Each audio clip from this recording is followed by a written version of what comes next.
একটি জাহাজে 7 জন নাবিককে এইভাবে জীবন দিতে হয়েছে। পিলখানার মর্মান্তিক ঘটনা যেভাবে বাংলাদেশকে নিশ্চিহ্ন করে দেওয়ার জন্য, বাংলাদেশের নিরাপত্তা ব্যবস্থা ভেঙে ফেলানোর জন্য 2009 সালে যে আন্তর্জাতিক শক্তি, আধিপত্যবাদী শক্তি বাংলাদেশে এইরকম নারকীয় হত্যাকাণ্ড ঘটিয়েছিলেন, আজকে 5 আগস্টের পরে বাংলাদেশে গার্মেন্টস সেক্টর, বন্দর, ওষুধ কারখানা, বিভিন্ন প্রতিষ্ঠানে যে ষড়যন্ত্র চক্রান্তের আমরা ধারাবাহিকতা দেখেছি, আজকে তারা বিভিন্ন রূপে, আজকে তাদের সেই ফ্যাসিবাদের দোসররা যেভাবে বাংলাদেশকে তাদের স্বর্গরাজ্যে পরিণত করার জন্য যে চক্রান্ত ষড়যন্ত্রের অংশই কিনা আজকে 7 জন নিরীহ নাবিককে এই মর্মান্তিক হত্যাকাণ্ডের পিছনে কি ষড়যন্ত্র রয়েছে এটা খুঁজে বের করার দাবিতেই আজকের এই শ্রমিক জমায়েত। এই শ্রমিক জমায়েতের আগে সরকার এবং প্রশাসনের প্রতিটি মহলকে এই হত্যাকাণ্ড স্পর্শকাতর এবং গুরুতর একটি উদ্দেশ্যমূলক হত্যাকাণ্ড হিসাবে চিহ্নিত করে আজকে ব্যবস্থা নেওয়ার জন্য দাবি করছি। আমাদের এই নিরীহ নাবিক শ্রমিক ভাইদের জীবন দিয়ে আমরা বাংলাদেশকে আজকে সচল রাখার জন্য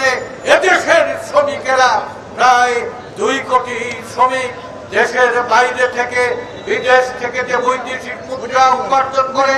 দেশ থেকে গার্মেন্টস শ্রমিক, বিভিন্ন কলকারখানার শ্রমিক, বিভিন্ন ক্ষুদ্র শিল্পের শ্রমিকেরা বিদেশে পণ্য রপ্তানি করে যে বৈদেশিক মুদ্রা আনে এবং দেশের মধ্যে মিল সচল রাখে, কারখানা সচল রাখে, গাড়ি ঘোড়া সচল রাখে, ব্যবসা বাণিজ্য সচল রাখে। গৃহ শ্রমিকরা প্রতিটি বাড়িতে দিনান্ত পরিশ্রম করে আমাদের এই সভ্যতাকে এগিয়ে নিয়েছে, বাংলাদেশকে সচল রেখেছে। বাংলাদেশে 7 কোটি 35 লাখ ভাগ্যহত এই শ্রমিকের অধিকার আদায়ের জন্য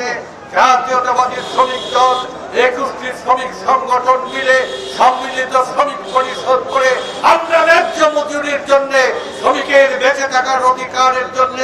আমরা মানুষের মতো বেঁচে থাকার মজুরি এবং অধিকারের জন্য লড়াই করছি। প্রতিটি দিন, প্রতিটি মুহূর্তে, পথে প্রান্তে আমরা শুধু শোষিতই হচ্ছি না, প্রতিটা মুহূর্তে শ্রমিকেরা অপমানিত, লাঞ্ছিত এবং জীবন দিচ্ছে। আজকের এই রক্ত দিয়ে আমরা যে সভ্যতাকে সচল রাখি, দেশকে সচল রাখি, সেই দেশের কারিগর প্রশাসন ব্যবস্থার কাছে স্বনির্বন্ধ অনুরোধ এবং দাবি করব, এই ঘটনাটা শুধু